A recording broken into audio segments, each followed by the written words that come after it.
तो दोस्तों, क्या आपको पता है कि आखिर होली क्यों मनाया जाता है?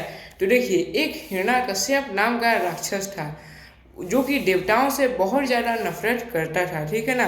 लेकिन उसका जो पुत्र था जिनका नाम प्रहलाद था, वो विष्णु जी के बहुत बड़े भक्त थे और उनका हमेशा आराधना पूजा करते रहते थे, ठीक है। और इससे उस हिरण्यकश्यप को बहुत ज़्यादा गुस्सा आता था कि क्योंकि वो चाहता था कि ये मेरी पूजा करे, ये देवताओं विष्णु जी की इन सब की पूजा ना करे।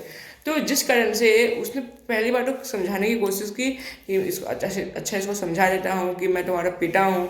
लेकिन वो समझ गए थे कि ये सब बकवास चीज़ है, ये राक्षस है और इसकी मुझे पूजा नहीं करनी है। इस कारण से प्रहलाद जी इसकी पूजा नहीं की। बोले कि आप तो मेरे पिता हैं, लेकिन जो विष्णु जी हैं वो पूरे विश्व के पिता हैं, ठीक है ना, तो मैं उनकी पूजा करूँगा।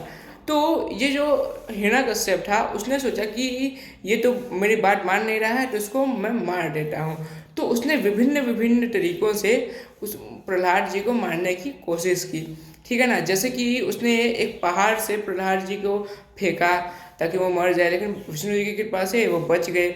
वैसे ही उसने डुबा के उनको मारने की कोशिश की प्रहलाद जी को, लेकिन फिर भी वो फिर से विष्णु जी की कृपा से वो बच गए, ठीक है ना। तो फिर जो जो हिरण्यकश्यप की जो बहन थी जिसका नाम था होलिका, ठीक है ना। तो जो होलिका थी उसको ये ब्रह्मा जैसे वरदान प्राप्त था कि वो कभी भी आग से जलेगी नहीं। तो जिसको भी उसको मारना होता था, मतलब जिसको भी मारना है उसकी बहन को, होलिका को जिसको भी मारना होता था, वो क्या करती थी, अपने आप को आग लगा देते थे, फिर वो जो जिसको मारना होता था उससे लिपट जाती थी।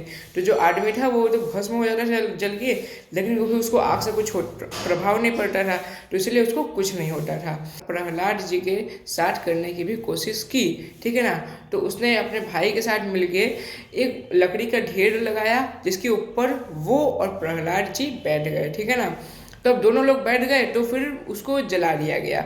अब सब लोग को लगा कि अरे भाई अब तो ये बैठ गए हैं, तो अब जो प्रहलाद जी हैं वो तो जल के भस्म हो जाएंगे क्योंकि उनको तो कोई वरदान नहीं प्राप्त है, और जो होलिका है वो तो बच जाएगी क्योंकि उसको ब्रह्मा जी से वरदान मिला है कभी ना मरने का आग से।